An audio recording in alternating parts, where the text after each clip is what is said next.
Good evening, everyone. I'm David Suddjian, and welcome to Bird Bombs, Helpful Burst of ID Info. This is episode 21, California Sea Ducks.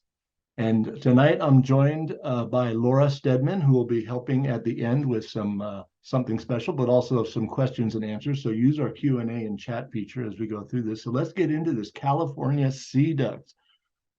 Wait, yo, dude, I totally loaded up the wrong show. I must be California dreaming. No, it's not California sea ducks, it's Colorado sea ducks. But wait a minute, I don't see any ducks. Well, this is Colorado. Actually, we do have scoters here in Colorado and other sea ducks. We're also going to be talking about the long-tailed duck tonight. And the main differences between California and Colorado when it comes to scoters is that California has a whole lot more of them, and that the weather's better there, and you're not very far away at any time from a taqueria that has excellent quality Mexican food. So those are the main pluses there in California. But we're going to be talking about Colorado sea ducks tonight. And indeed, Colorado birders have a good chance to see these cool ducks of the north at this time of the year. So we're heading into the prime time of year when these birds, these scoters, and we're talking about long-tailed duck too. I have just scoters showing here. They're going to be coming soon to Colorado, but not to the ocean, but to our many reservoirs. They're not going to be at many of the reservoirs all at one time, but they visit lots of different places in Colorado. And we have a lot of these reservoirs with deep water and big water areas that migrant scoters find attractive. All right, so these are birds that are typically found along seacoasts, but they do migrate like down the Mississippi flight corridor, and some of these birds are passing through Colorado. And late October to early December is the best time to see them here in this state. And in fact, breaking news: the first scoter of the fall has shown up just recently, October 15th at Sands Lake SWA at Chaffee County, and seen by Greg Mihalik and Sally Waterhouse and Trey Rogers, and I think others since then. And so scoters are indeed appearing, and we hope we're going to get a lot more at various other sites so we can enjoy them. I just want to point this out because I haven't got into the scoter ID tips yet, that the one on the bottom here with the arrow pointing to it is the scoter. The other one is not a scoter. All right, so we'll get that all sorted out pretty soon. So first thing let's do is let's look where we are at taxonomically with our focal birds for tonight. So we're talking about birds in the family of Anatidae. So this is the ducks, geese, and swans. And within that family, there's a subfamily, Anatidae. These names are tricky to pronounce sometimes.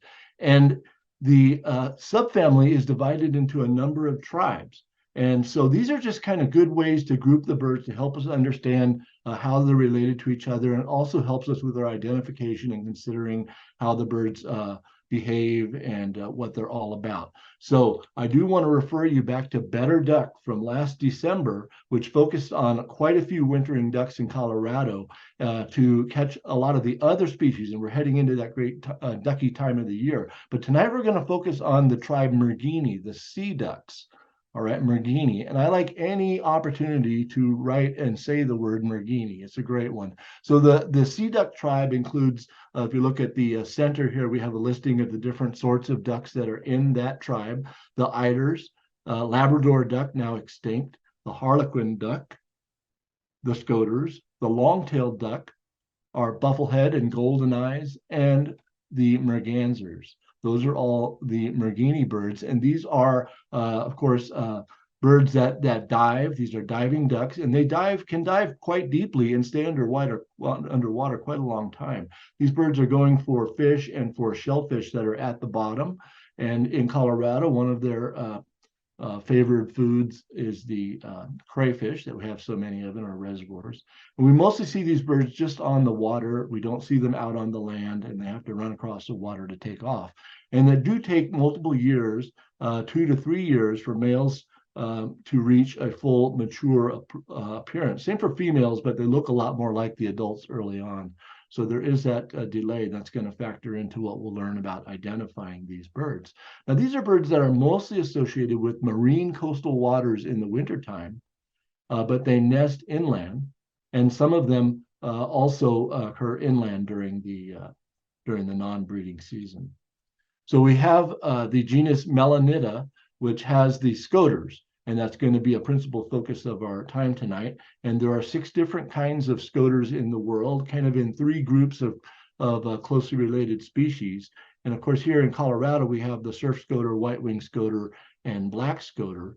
And there have been records of common Scoter in California and Oregon and up toward Quebec, I think, in Canada. So that is one that we should keep on our radar screen as a possible first state record one day. Scoters are large diving ducks. These are ducks of the north. Generally, they nest inland and winter mostly in coastal settings in bays and nearshore marine waters.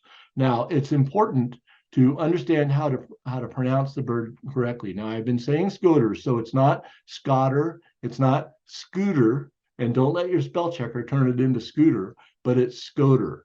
All right, so you don't want to sound like a birding boob, but you want to get this one down, Scoter. All right. So let's continue and take a look at our focal species. So we have 4 tonight. We have 3 Scoters and this extra one, the long-tailed duck. So as I said, our Scoters are in the same genus, Melanita, and there's our 4-letter codes for those guys. And the long-tailed duck is a special add-on because it's also a sea duck that's regular in the same time of year as our Scoters. It's in its own genus there, Clangula. And you might have an older book or encounter references to the old squaw, which was a former name for this bird. So, but now it's long-tailed duck ever since the 1990s. So here's our 4 focal species here. And right away, you can begin to kind of see how the 3 Scoters all kind of share a lot of appearances, a lot of similarities. The long-tailed duck stands out as different. The males are fancy, females not. That's a pretty characteristic of many ducks. So let's start with status and distribution. We always want to go here first when we consider bird ID because an understanding of what occurs when and where and in what habitats is going to take us most of the way to our identifications nearly all the time. All right, so we have maps here from Birds of the World for our 4 focal species. And what you can notice right away is that these are all northern breeders. You can see the orange coloration is their breeding range. And these Scoters that we have are principally associated with North America. The black Scoter actually reaches across into Siberia. But generally, these are North American breeding species. And you can see that from these maps, you would have to determine that they do not occur in Colorado, but they're only up north and along the coasts of Canada and the U.S. and down into Mexico a little bit there for surf Scoter at least. I mean the white-winged Scoter and surf Scoter. But so they don't occur in Colorado. So what's going on? Well, indeed, these birds do migrate south through the middle part of our country. The Mississippi Flyway has Scoters moving on it. And some of those birds, and maybe from other sources, pass through our area as well. Here's the eBird maps for our 4 focal species. These are maps that I've done just for October to December, which is the principal time in which we find Scoters here in Colorado. And you know what's remarkable in looking at these maps is they all kind of look the same. I mean, really, they have a very pronounced concentration of occurrence along the Front Range. And I kind of call that Colorado's Front Range coastline because it kind of reminds me the way the mountains meet the prairie terrain, that this is like a coastline. And a lot of birds really kind of occur in that region, sort of in a way that's responding to that. In the case of these diving ducks, they're finding a lot of large reservoirs with deep water in the Front Range area, right along the Front Range coastline, if you will. And so that's why we have a concentration of records in that area. Plus, we have a lot of birders concentrated in that area. But even aside from that, that's where there is a lot of habitat. Another important area for Scoters in Colorado are some of the mountain reservoirs, most particularly the reservoirs in South Park, in Park County, 11 Mile Reservoir, Spinney Mountain Reservoir,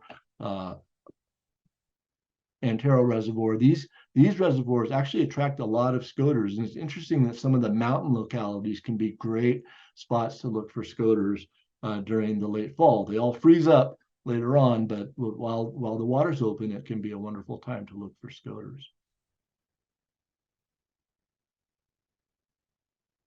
So now we want to consider also the seasonality as we're considering the status and distribution question. And so I've got some graphs here from eBird, and these are graphs from the Front Range region, Larimer County down to Pueblo County, and including Park County up in the mountains because it is an important Scoter county for Colorado. And so we have the frequency of occurrence on the left. That's kind of how often the birds are encountered on checklists. And the high count, I just put it on the right to give us some frame of reference. So if we look at the frequency on the left-hand side, we can see that Scoters have a strong peak in the late fall, right in the period that we're heading into right now, continuing into December, and then a reduced winter presence. So we have fall migrants, some of which will try to overwinter, but not very many reservoirs remain open, so the availability of different places decreases as we get into the main part of winter and things freeze up. But there will be some places that remain open, and we usually have a small number of Scoters around somewhere in the state during that time of the year. And then in the spring, they're actually quite rare. They don't occur too much during the springtime, and when they do, it is a really good time to maybe see one of the males, which is less common in Colorado. All right, so the yellow line is the long-tailed duck, and we can see that it's similar to the Scoters, but they come in a little bit later, and they have a stronger winter presence. They're more happy to use some smaller settings than the Scoters, but they do like some of the same areas. If we look at the high count chart on the right, we see that a lot of the high counts of Scoters are in the range of like 4 to 6 during the different weeks of the year, and very rarely reaching up higher. And mostly we find our Scoters in small groups of 1 to 6. That's how you're going to see them for the most part in Colorado. And the long-tailed duck, usually only 1 or 2 at a time, rarely more than that. You know, the loons share the same timing as Scoters and several other ocean birds in Colorado. So it's interesting. We have the same pulse of loons here showing common loon on this graph during the same fall period that the Scoters are prevalent. And indeed, Colorado has, if you will, a pelagic parade of species. These are birds that are primarily during the non-breeding season associated with marine habitats. In some cases, things that are habitats that are well offshore, like the long-tailed jaeger and Arctic tern, are migrants that in their main core migratory routes are moving way offshore and are not close to shore. Some of these others occur close to shore, like the red-throated loon. But look at all these different species that are primarily ocean-associated species during the non-breeding season, and they occur here in Colorado. And just like the Scoters, they have a focus of occurrence along that Front Range coastline, if you will, where there's a lot of reservoirs, a lot of good places, and also a lot of birders watching. But these birds do turn up in a variety of places. So it's kind of cool. See, it's not just Scoters, but we have a pelagic parade. And now before we get into the ID, we've looked kind of a little bit at the timing of things. We want to consider a little bit reminder or review of the parts of the bird, some of the things we don't have a lot of bird parts to talk about tonight. Remember, we do have a bird bombs called Where's That on the Bird, and I recommend that to get familiar with terminology for bird topography, the different parts of the birds.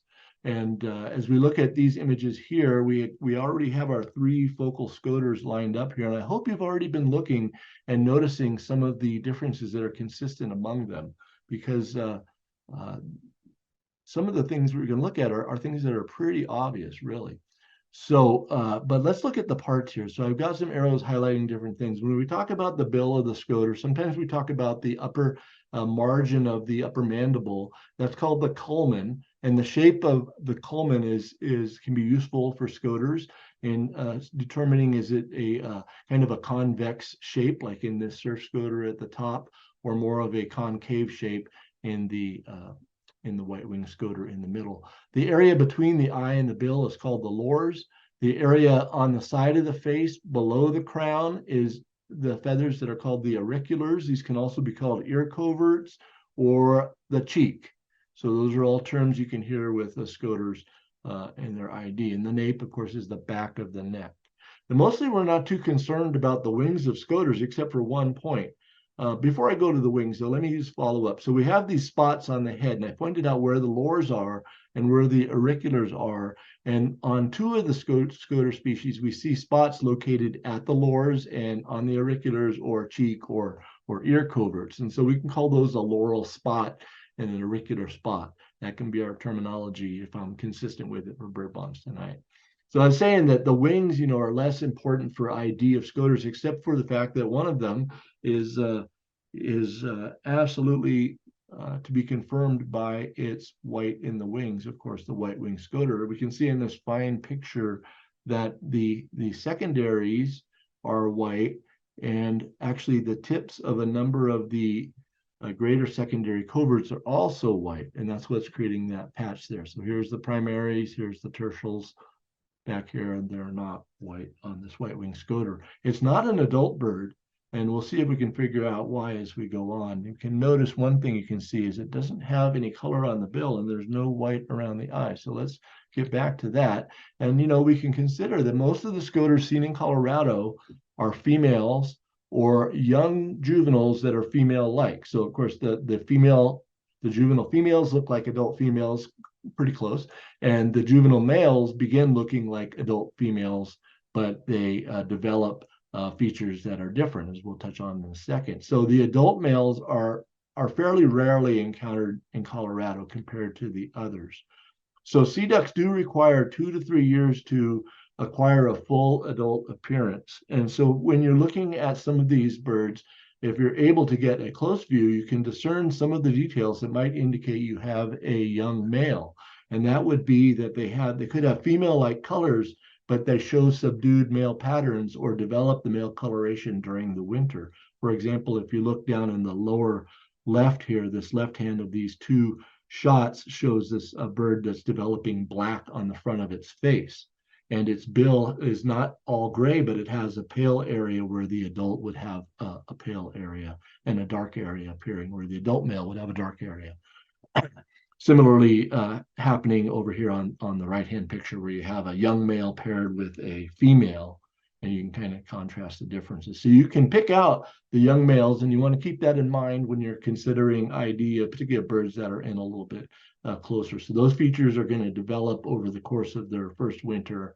And we don't actually see them as much in the winter. So a lot of what we see from the immature males in the fall is birds that look like females. Often a bill coloration or even an eye color can be a good giveaway. So now, before we get into the ID details, we have to come to grips with some laws of Colorado reservoir birding. And now I've listed 5 of them here. And the first one, and I learned this right away when I got to Colorado, was that the bird you want to see is always on the other side. Always. And usually that other side is pretty darn far away. Now, if you go to the other side, maybe you actually have access to get around to that other part of the reservoir, the bird will have moved to your original position. I can prove this from witnesses on field trips as we chase birds around Colorado reservoirs. They move to the other side. And it's going to be windy, and the lighting will suck. Okay, these are just reservoir realities here in Colorado. And last, and the hardest to take sometimes, is the bird just dove. But there are some viewing tips to kind of help you along. You do want to work with a spotting scope, if at all possible. Now, there are some occasions where the Scoters can be in fairly close, like that one at Sands Lake SWA that's not a very big place, and you can have a nice binocular view. But in a lot of the reservoirs, you really want to have a spotting scope to discern what you're looking at. And if you can, plan your timing of your visit to take advantage of good lighting. All right, so don't put yourself in a poor position if you're able to work with that with your schedule and the capabilities of viewing from different vantages at a location. It's also helpful if you're a little bit up above water level. It's very good if you're viewing things that are out a ways and not in close to be raised up. So don't just put yourself down at lake level, but if you have an opportunity on a little knoll or whatever it is, a little dam at a reservoir, something like that, those can be good viewing places. And as you're watching, you want to, if you have birds that are sitting on the water, you want to watch for opportunities to watch for wing flapping, because they may stretch and flap a little bit, and diving, because those can be helpful clues for identification, and they're just kind of cool to look at. The wing flapping may reveal a white-winged Scoter at a distance where you weren't really sure until you saw that, and that 100% seals the deal, for example. Now, regarding diving, these are ducks that dive deeply, and they can stay submerged for a long time, a minute or more. I've long-tailed duck in particular, diving for really long periods, and the Scoters are also long divers and depending on what their circumstance is. And so because they're long divers, they can be underwater a lot. So as you're scanning with the scope and you're moving along, or even your binoculars, you're moving across a large reservoir, you might miss them. They may be there, but underwater. So be sure, especially if you're by yourself, if you have more eyes, that's another convenient way to spot ducks, is to have more eyes to see them, because then you're looking different directions. But if you're on your own or whatever, you do want to realize that they could be underwater. So if you've gone to a spot where Scoters have been reported and you're not finding them, make sure you give it a good California try. All right, so let's take a look at the detail of some of the ID of these birds. So we're going to start with the 3 Scoters, and we can see right away that the adult males are really pretty easy. All right, so just like a lot of the ducks, the males are not really the ID challenge, except for when you have a distance issue or you have challenging lighting or something like that, then the ID can become a little more difficult. But if you have an adult male, which we don't see as much of in Colorado, you can see they're distinctively marked. And what really stands out is the different patterns and colors on the bills and the different sort of shapes of the bill. Notice that white-winged Scoter has a little hole there going through the nair. Isn't that awesome? And they all have the surf Scoter, a very large bill. The white-winged Scoter also has a big bill, but a lot of it is kind of covered over by these feathers coming out over the top part of the bill. And the black Scoter has a smaller bill, but this unusual little yellow-orange knob. And the surf and white wing both have white features in their plumage, but the black, true to its name as an adult, has none of that. All right, so here's some more images of males. And beyond this, we're not going to spend time with males in the rest of the presentation tonight. So soak it in now. As I say, they're easy to identify and we don't see them as much. But you can see here the principal features. We can look at the surf. So they have a big bill, and it helps to add to what's the impression of a long face. And they often look flat-headed. Now, this is going to vary a little bit with whether the bird's diving or not, and your angle and the bird's angle toward you and all of that. But in general, they appear flat-headed with a large bill and a long face and a convex culmen. So that kind of outward thrust of the bill there on the male surf Scoter. And the bill shape holds true generally for surf Scoters to the female as well. All right, so the white-winged Scoter, the key feature, of course, is the white in the wing, but it isn't always evident. We'll look a little more at that. We can see a little white peeking out on the bird on the top. We don't see any white peeking out on the second bird below. This is the largest Scoter. It is noticeably bigger in direct comparison with the surf or the black. The surf and the black are similarly sized. Compared to other ducks, they're good-sized ducks. They're not as big as a lot of our other divers. Golden eyes are bigger. Mergansers, of course, are bigger. Redheads are bigger. But they're not a small duck. They're not little like teals. The long-tailed duck is a smaller one, but the Scoters are a little bigger in size. And but the white wing is the biggest of the bunch. And it has a lot of features kind of generally in shape similar to the surf Scoter, but it is a longer duck and its head has a little different shape, and that's partly contributed by the shape of the bill being a little bit different. So you can just kind of look and appreciate. The black Scoter is the simplest of the group, but it has a domed head, not a flatter head or angular head, but the head is kind of rounded. I think you can see that well. And its bill is the smallest. All the Scoters have kind of long tails that can be held up. The black Scoter has the longest tail out of the bunch. So we're already introducing a female image there in the black Scoter, but let's take a look at the white wing. So I mentioned the white isn't always visible, but when you can see it, without a doubt, is when the bird flies. So if it's flying and you're not seeing white, it's not a white-winged Scoter. The white in the wing is very prominent against the black bird and is normally something that's very easy to see. Here you can see again that image that we saw before and see the details of where that white is. So remember that the white can be hidden when the bird is at rest or maybe only slightly visible. That's where you want to watch for wing flapping or the bird repositioning its wing to help reveal that white. So here I'm introducing some females into the mix, and we're going to continue on with these birds with this the brown version of the Scoters as we look at our other slides. But right away you can take the points about the male's shape and bills and extrapolate that to the females. All right, so the size of the birds, the shape of the bills, the shape of the heads are pretty much constant once you don't account for the special feature on the bills of the male scoters. Okay, so before we get in deep on the female types, these are diving ducks, and some of the ID features you can read about or hear told about involve the actual act of diving. And so I put what I understand to be the points on these 2 points of how the bird enters the water and what it's doing with its wings at that moment.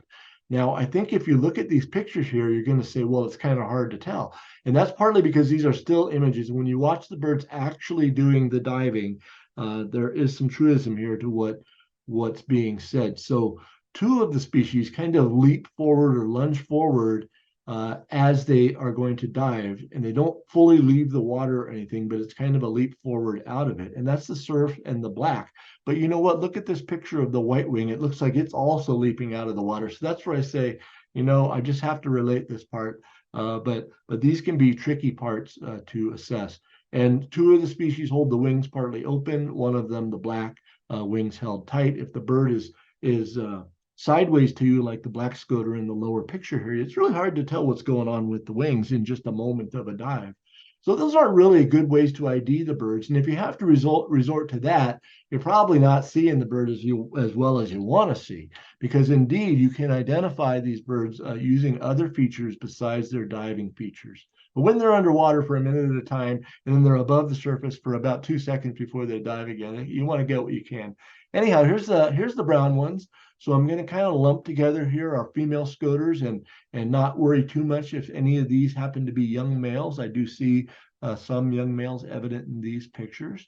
The surf scoter is distinctive because it has a capped look on its head.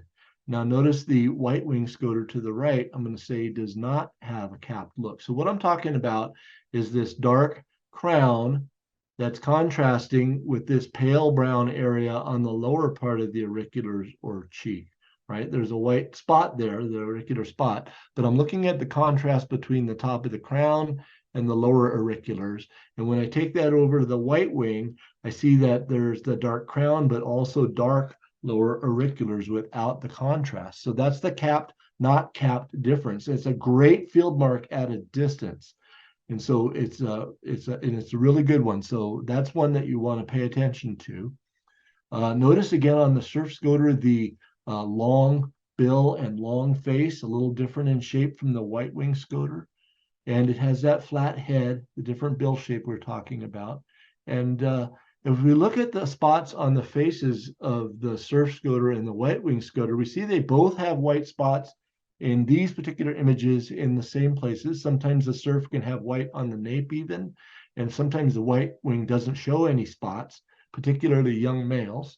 But a lot of them have spots in the same places. Notice the white wing scoter has a more oval shaped spot in the front, the laurel spot, and that it sits out over the bill farther. So if you compare, say, with the surf scoters here on the left, that spot is kind of oriented vertically and it's kind of uneven and it kind of stops at the base of the bill, whereas the feathering on the white wing scoter bill extends out farther on the culmen there, and that laurel spot is a different shape and a different position.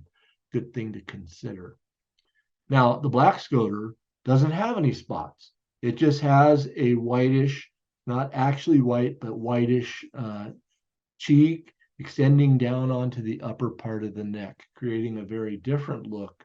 But when the bird has its head down, sometimes that's not so easy to discern, as we'll see some of those pictures. You can also look at the bill shapes on the black scoter compared to its very more domed and rounded head versus the larger, longer bills of the more angular headed white wing and surf scoter. So when you see a brown scoter that's rather pale looking, like this black one in the middle here that has some kind of a shellfish that it's got there, that's a good indication that you have a juvenile female. The juvenile females are the palest of the bunch, and they are often have whitish bellies. We can't see the bellies on these birds right now. They have whitish bellies, and they're going to be the palest brown. And the young males tend to be darker than the young females. But you know what?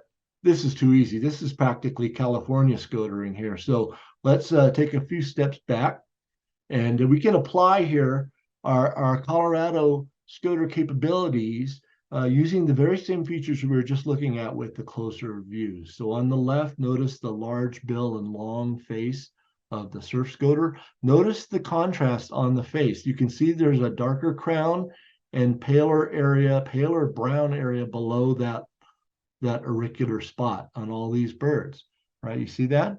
So it shows up real well. Take a look at this bird on the left-hand edge of the slide. This is a juvenile female showing a whitish belly and a general pale coloration. Again, notice that contrasting dark cap. So even when you have a dark bird or a dark appearing bird like this one at the bottom, it has that cap contrast with the lower auricular. So let's transfer that over to the no cap look of our white-winged scoters. And let's remember what I was pointing out about the shape and position of that laurel spot on the white-winged scoter. So we can still work with the bill shape, although it gets harder at a distance, but we can look at these position of the spots and the capped, no capped appearance, because we're not always going to get the white wing. When we see the white peeking out, we know what we have. We can see here, it's just a little patch kind of reminding us of a bit of a gadwall secondary patch. Sometimes it appears like a strip, like this one at the bottom and near the bottom. So there's our white-winged scoter. And looking over at the black scoter, it's got that white face without facial spots, the domed head, smaller bill. So those are kind of giving away the black scoter even at a greater distance. But you know, this is still too easy. Yeah. Now this is Colorado scoter viewing.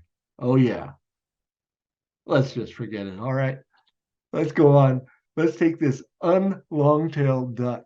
So it's the long-tailed duck, but you know, you might have to wait a while to see one with a long tail in Colorado. Part of the challenge is that we don't get very many adult males, which are dramatic and beautiful looking. I've never seen one in Colorado yet, but they do occur. And those are the birds that have the long tail. And it actually takes a little bit of time to grow out to its full length. There's two central tail feathers, but we don't see those as much. This is some long-tailed ducks. This little grouping here is in New York, and you can see the long tails held down in the water in that view. Here on the far left, there's two birds in the nesting season from up in Alaska, and you can see the dramatic long tail on that male and how different they look, much darker about the head and so forth in the breeding time. But we really, for the most part, we do not have an opportunity to see them that way. There was a long-tailed duck that summered in Lake County a couple of years ago, and it developed some of that breeding coloration. So that was kind of neat. And you can see pictures of that on eBird if you look for long-tailed ducks in Lake County. So I'd recommend that. But the males are very dramatic when they're adults, but the young males look a lot more like females. And this is a smallish duck with a short neck. These are smaller than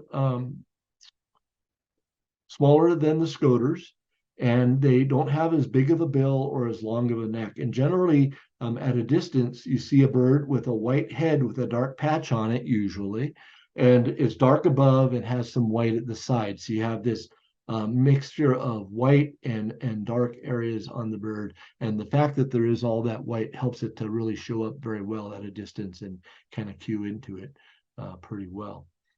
So from afar, you're looking for that white head and that dark spot and those white sides with darker upper parts. These guys have a complex seasonal variation for both males and females, and it's not always so straightforward to determine what age you're looking at. As the winter goes on, the males will develop a pink strip along the bill that will help to identify them as the winter goes on, and they tend to have be whiter on the head and not as much marking at the ear or on the crown.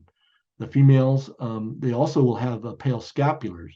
So you can see the very pale scapulars on this male on the left here, helping us to identify that bird as a male long-tailed duck. So if you see a long-tailed duck with a long tail, give me a call or a text so I can come up and look for it because I would enjoy that. I think the most distinctive thing about the long-tailed duck really is that combo of the white face and the dark spot on the auricular area or the cheek of the birds. The bird on the upper right is a bird that was at Belmar Park in March, and it was beginning to molt to acquire some breeding type plumage with the dark face coming in. So when you see long-tailed ducks in the late part of the winter, especially March onward, and sometimes they'll stick around even into early May in Colorado, they can be developing a different appearance, and it can be kind of exciting to see them then. All right, so we've had a tour through our 3 scoters and our long-tailed duck, and now we're going to take that info and we're going to let it fly a little bit. So I'm going to invite Laura to come on and join me Hello, here. hello. Hey, Laura. Let me see, there you are. All right, so I'm going to put you on the spot tonight, Laura, and I'm going to run through some quiz slides, and you're going to have to help us figure out what we have. Now, you told me before we began that you haven't had a lot of at least recent experience with Scoters. I'm not sure how much overall in general, but we just went through all these things with the pictures, so you absorbed it all, and you should be able to easily figure out what we're looking at. Right, definitely. Yeah, yeah. I definitely have seen Scoters, but every winter it's one of those like, what is a Scoter? Yeah, because here in Colorado, we have to go out of our way to see them.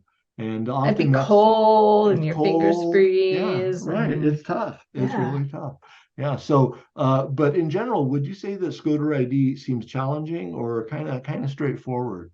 Well, I mean, there's not a lot of them.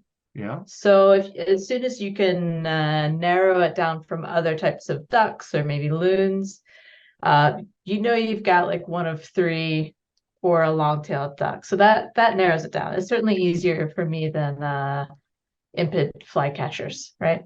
I'll go with that for sure. Yeah. So here we have a duck. I'm not even sure if it's a Scoter. I'm gonna let you figure that Sure, part out yeah. because maybe it's something else. I can be tricky on these things. So Sure, yeah, yeah. So what do we have here? Obviously it looks like a duck. It's in the water. So we'll start there. it doesn't It's have not it doesn't have any colors. it's pretty like gray and brown and black. That really kind of big fat bill to me suggests Scoter, right? And since this was a Scoter talk, we'll assume you're not tricking me just yet.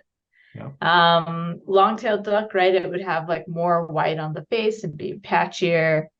And for me, Scoters don't look as cute as long-tailed ducks. I see a long-tailed duck, I Yeah. say, that duck is cute. I like that. Yeah, this duck isn't quite as cute. It's neat, but it's not as cute. So you didn't start off easy with like a male Scoter, right? But let's say this is or an adult male Scoter rather. Yeah. But so we're looking at the bill shape, the head shape, head coloration. I don't see any white on the wing. Obviously, it's not really holding it out, but I don't see that. I notice the bill angle is a little hard to tell, but the thing that really stands out to me is it looks like it's wearing a little black cap to Okay. me. And we said that that was a surf Scoter. It's cool. Yeah. It's a cap look, and it's contrasting with again those lower auriculars there that are brown Yeah, below exactly. that second spot back there. All right. All right. Well, cool. So we got a surf Scoter, and I put up there juvenile female, even though we didn't talk a whole lot about that. But that was again that pale belly, which you're Oh, only going to nice. see if you're really only going to see that if the bird like rears up. Here, this bird was maybe going to flap or something, and Yeah. or stretching, and you get a chance to see that, and that kind of help you with your ID detail. It's fun to know what age we're looking at. So let's try another one here. Oh, all right. So compared to the last one, I'm not really seeing that white cap. Again, it's not an adult male and that pretty breeding plumage. Um, we've got a very sort of it's a concave, I believe is the right word. I always get this mixed up, but Yeah. it's a Like undersloped bill. you could slide down it comfortably. You could slide down it. That's a great way to put it. It's not, and it's not a steep slide. It's a nice curvy slide. I don't see any white on the wings per se, Oh, but it does look pretty pale. And I do see the two white patches, and um, they're like very in line with each other, which feels like a good, all of that together to me says, I don't see the cap that a surf scoter might have. It would have the two patches. So even though I don't see the white wing patch, I'm leaning white winged Scoter on this one. okay. Let's flash back and look at that surf Scoter just for fun Yeah. and kind of compare that capped or you're saying not capped on the other one. And also those white patches on the face, where are they positioned, especially that first one Yeah. relative The to one the is in bill? the like lores, but it's like it really extends below the eye. And it's kind of this particular case, it's kind of an upward shape. And Mhm. here with this one, which indeed is a white wing Scoter, we see those white spots there. The white laurel spot is farther out over the bill and it's kind of rounded in a little different shape. All right. Yeah, but no white in the wing, but we still feel pretty confident this is a white wing Scoter though with those other features. All right. Hopefully it will not flap and be without white, but we'll go to the next slide so we won't see it flap. So what do you think about this one? Oh boy. Now there's We 4 ducks here, so this is my chance to start throwing in tough things. These are okay. four. Well, I think these are 4 Scoters. What do you think? I don't know if they're all Scoters. That first one in the very front looks a lot like a golden eye to me, and then the other two with the kind of pointy tail and the white and gray and the brown heads, those look like probably female golden eyes to me. Not But whether they're common or barrows. but they have white in the wing. So They do, but they have that gray, and particularly that one on the far right, that head shape to me just sort of yeah, yells golden eye. fair enough. So that's what I'm gonna classify those as until I see them swim around a little bit more. But that back one, that definitely looks like a Scoter, right? We've got that Very kind of dark. brown brown shape, brown coloration. We've got that bill. So again, I see the two white spots on the face. So I'm starting to think, could it be white winged? Could it be surf Scoter? The bill is a little hard to make out with some of the heat haze that I'm picking up in the scope. But I want to say it's that nice. Oh, you froze on me there. Or maybe iridescence, maybe just like reflection on the sort of wing edge of that duck. I'd want to watch it and make sure it's not just like some water glistening All in the right. sun, but based on this picture, it looks a little bit white back there. So Yeah. the other thing I see is that um, even though it's a little difficult to tell, I can't really see a definitive cap like we talked about on that surf Scoter. I don't see that um, striking demarcation of like very dark on the top and lighter on the bottom. So all of those things make me guess this is another white wing Scoter. All right. Very good. And with the common golden eyes, this is a good example of a really tiny bit of white showing on the wing there. Sometimes that's all you get. And again, you can take that position of the laurel spot over the bill and its shape as being different. And yeah, sometimes the color, the contrast can be a little challenging to assess, but definitely looks dark here below the auricular Mhm. spot and dark on the cap, same tone. So I think you're spot on there. All right, so now these are a little less of a good view. Oh gosh, they're We getting far got away. two ducks. I think they're ducks. Well, they don't have like the big long honking bills that say loon, so Right. I don't So think we they're have a ducks. loon. Um, gosh, so we've got two ducks and they look kind of different, right? Um, one thing I think about when we're in these big reservoirs and they're like way out in the deep water, I think, could it be a ruddy duck, right? The female ruddy ducks, which we didn't talk about tonight, have that kind of dark on the head and then pretty Right. pale cheek. They usually have a bit of a tail. So that duck on the right, I see that dark cap. I see kind of pale on the face.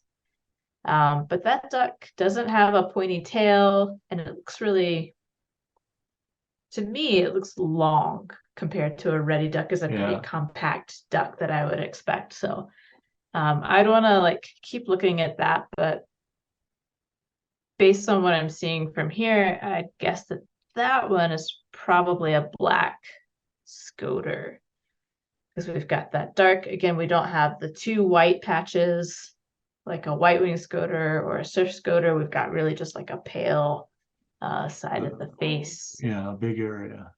Yeah. And then the left one, it's pretty hard to see. What do you think about the size of the birds? Yeah. The one on the left looks like maybe a touch smaller, but not like significantly smaller, right? Like, Pretty and similar. it's hard to tell from the photo, like if this is just like angle or Okay. just the way the duck is moving. But I wouldn't say that it like based on the head size, they're not really that different in size. I can see that the bill angle on that left duck is very Scoter build, right? And I feel like I could see two white patches. I know I've read articles before where they talk about paying attention to the white on the duck, and where the white is sometimes can be all you need to know. So I always look at Okay. like where's the white on the duck, right? And I can kind of make out like it's got that like lower patch and then the behind the eye patch. And I want to say it's a little grainy. I want to say I can see a darker cap with lighter below, which would be surf Scoter. So Yeah. I'm gonna go with surf Scoter on the left, black Scoter on the right, and that would be fun to see in a reservoir in Colorado. Yeah. Well, this was I forget if this was Chatfield or what. This no, it was not Chatfield, but it's anyway, yeah, that would be cool. Yeah, I think you got it right here. So the other thing I noticed on the surf is that kind of flat-headed look compared to the Oh, little sure. more rounded head on the black Scoter there. Just the bills are really different. I like that point Mhm. about the where's the white on the duck because that would seal the deal in the four that we're talking about tonight. Really, it does in any of our circumstances. So that's cool. So here's another pair. All right. And what do you think here? Gosh. Okay. So again, the first thing I see is they both have those kind of bill shapes that say Scoter. That kind of it's like a what is that, an isosceles triangle from a like Okay. if we're like really simplifying it down, it's a big triangle bill. The one on the left looks darker than the one on the right. Something that jumps out at me about the one on the right is a white wing patch. Woohoo!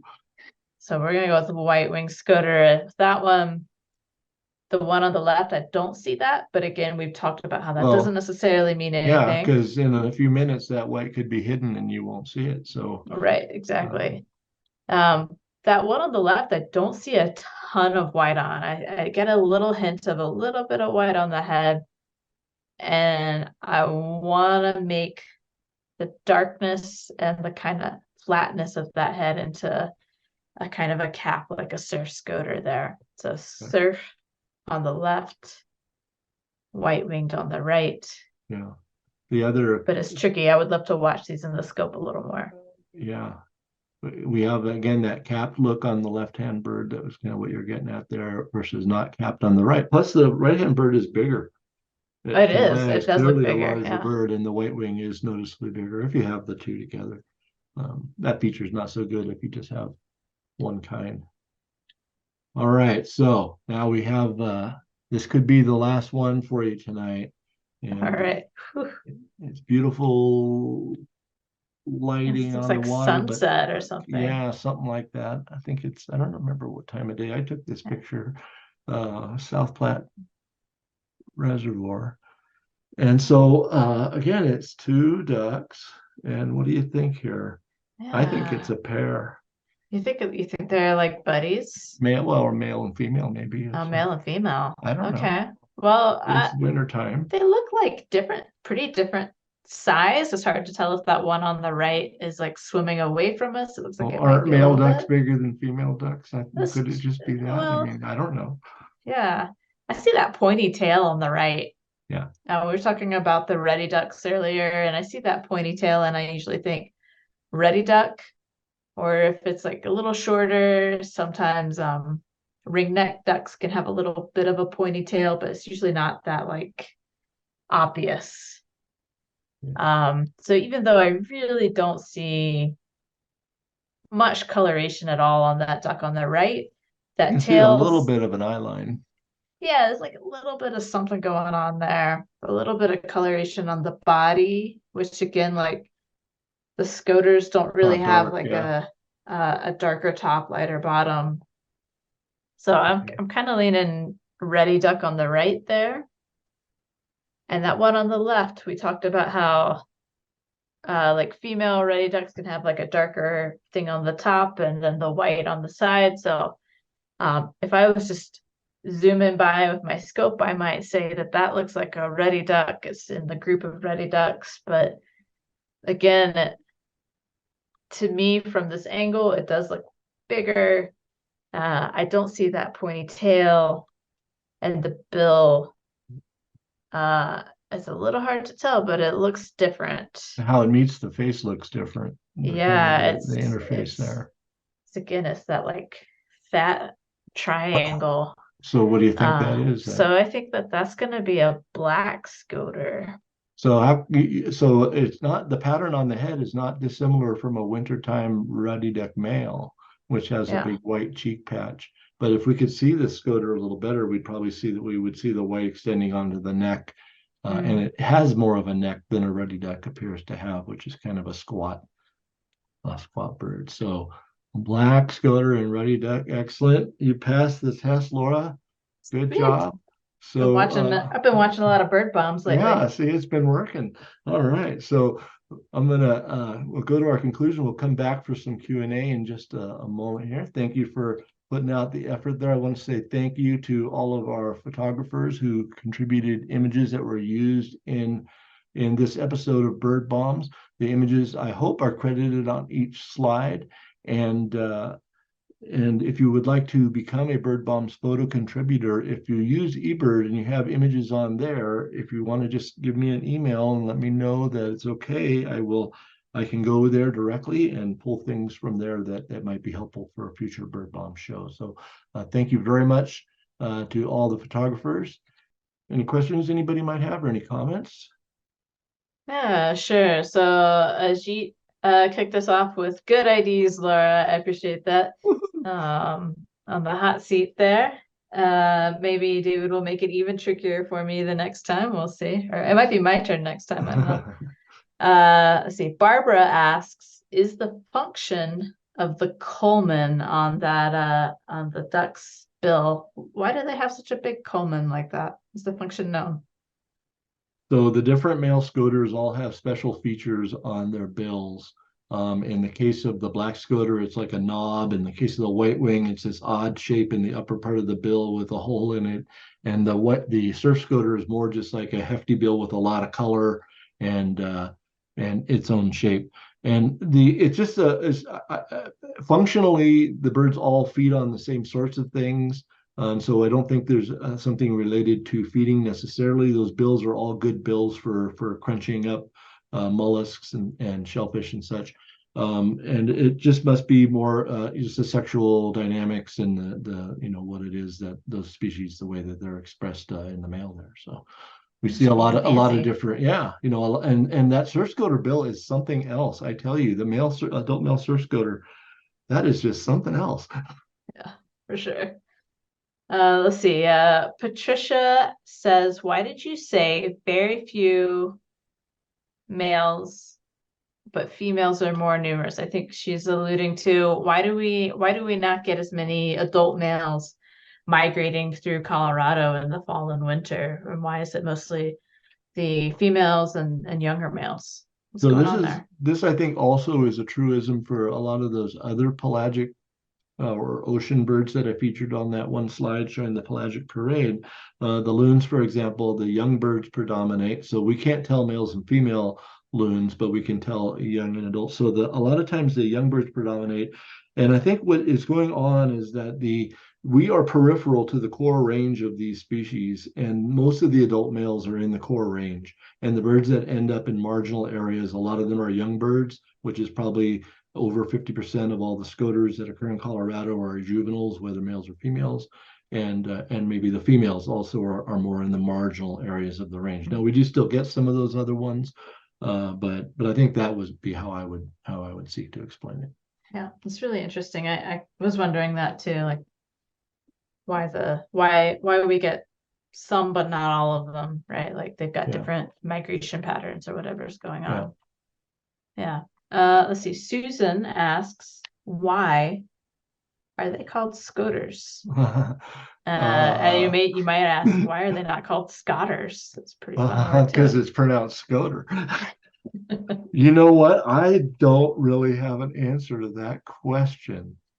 So they're called Scoters because they are Scoters. That's a good question. So we'll come back. I feel like we need a follow up next. Next month. We're gonna have to publish a special addendum.